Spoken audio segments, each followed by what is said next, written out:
ಎಲ್ಲ ಕಡೆನೂ ಮಾಡ್ತಾ ಇದ್ದಾರೆ. ಹೌದು, ಎಲ್ಲ ಕಡೆನೂ ಮಾಡ್ತಾ ಇದ್ದಾರೆ.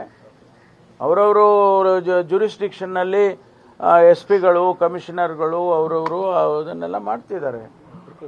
ಅದನ್ನು ಬಿಟ್ಟು ನಾವು ಸುಮ್ಮನೆ ಇದಕ್ಕೋಸ್ಕರ ಮಾಡಿದ್ದಾರೆ ಅಂತೇಳಿ ರಾಜಕೀಯ ಬಣ್ಣ ಮಾಡೋದು ಸರಿ ಕಾಣಿಸಲ್ಲ ಅಂತೇಳಿ ಮತ್ತೊಂದು ಸಾರಿ ಹೇಳ್ತೇನೆ ನಮ್ಮ BJPಯ ಸ್ನೇಹಿತರಿಗೆ. ನಿನ್ನೆ ಕೂಡ ಕಮಿಷನರ್ ಜೊತೆ ನಾನು ಮಾತನಾಡ್ತೀನಿ, ಕೇಸ್ನ ಇಂಟೆನ್ಸಿಟಿ ಏನು ಅಂತ. ಜಸ್ಟ್ ನಾರ್ಮಲ್ ಕೋರ್ಸ್ ಈಗ ಆಗಿದಪ್ಪ, ಹಿಂದೆ ಈ ಘಟನೆ ಆಗಿತ್ತು, ಅದನ್ನ ಎಲ್ಲ ಈಗ ತೆಗ್ದಾಕ್ಬೇಕಲ್ಲ. ಅವನ್ನ ಒಂದು ಈ ಕಡೆ ಆದರೂ ನ್ಯಾಯ ಆದರೂ ಆಗಬೇಕು, ಇಲ್ಲ ಅದು ಖುಲಾಸೆ ಆಗಬೇಕು. ಅದನ್ನು ಮಾಡೋದಕ್ಕೆ ಅದೊಂದೇ ತಗೊಂಡಿದ್ರೆ ನಾನು ಒಪ್ಕೊಳ್ತೀನಿ, ಖಂಡಿತ ಒಪ್ಕೊಳ್ತೀನಿ. ನಾನು ಅದನ್ನೊಂದೇ ಅದನ್ನು ಐಸೋಲೇಟ್ ಮಾಡಿ ಈ ಅಯೋಧ್ಯ ಇದು ಉದ್ಘಾಟನಾ ಸಂದರ್ಭದಲ್ಲಿ ಮಾಡಿದ್ದಾರೆ ಅಂತ ಹೇಳಿದರೆ ನಾನು ಅದಕ್ಕೆ ಒಪ್ಕೊಳ್ತೀನಿ. ಆ ರೀತಿ ಆಗಿಲ್ಲ. ಕಮಿಷನರ್ ತಮ್ಮ ಗಮನಕ್ಕೆ ತಂದು ಆಕ್ಷನ್ ಮಾಡಿದ್ದಾರೆ. ಅವ್ರ ಪಾಡಿಗೆ ಅವ್ರು ಮಾಡ್ತಾರೆ, ನಮ್ಗೇನು ಗಮನಕ್ಕೆ ತರೋದಿಲ್ಲ. ಅವ್ರ ಪಾಡಿಗೆ ಅವರು ಆನ್ ದಿ ಡೈಲಿ ಬೇಸಿಸ್ ಅವ್ರು ಮಾಡ್ಕೊಳ್ತಾರೆ.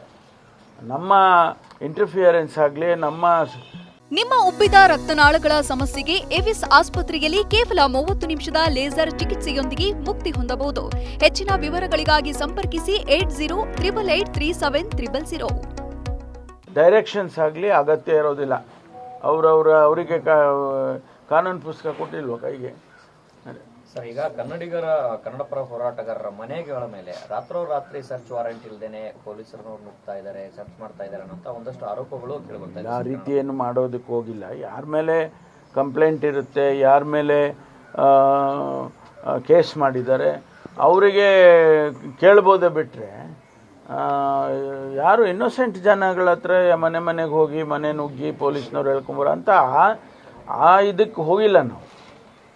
ಕರ್ನಾಟಕ ಪೊಲೀಸು ಆ ಮಟ್ಟಕ್ಕೆ ಇನ್ನೂ ತಲುಪಿಲ್ಲ. ಯಾರಿಗೆ ಕೇಸು ಆಗಿರುತ್ತೆ ಅಂಥವ್ರನ್ನ ವಿಚಾರಣೆ ಮಾಡೋದಕ್ಕೆ ಕರ್ಕೊಂಡು ಬರೋದಕ್ಕಾಗಲಿ ಅಥವಾ ಅವ್ರನ್ನ ಈ ಸ್ಟೇಷನಿಗೆ ಬನ್ನಿ ಅಂತಾಗಲಿ ಹೇಳ್ತಾರೆ.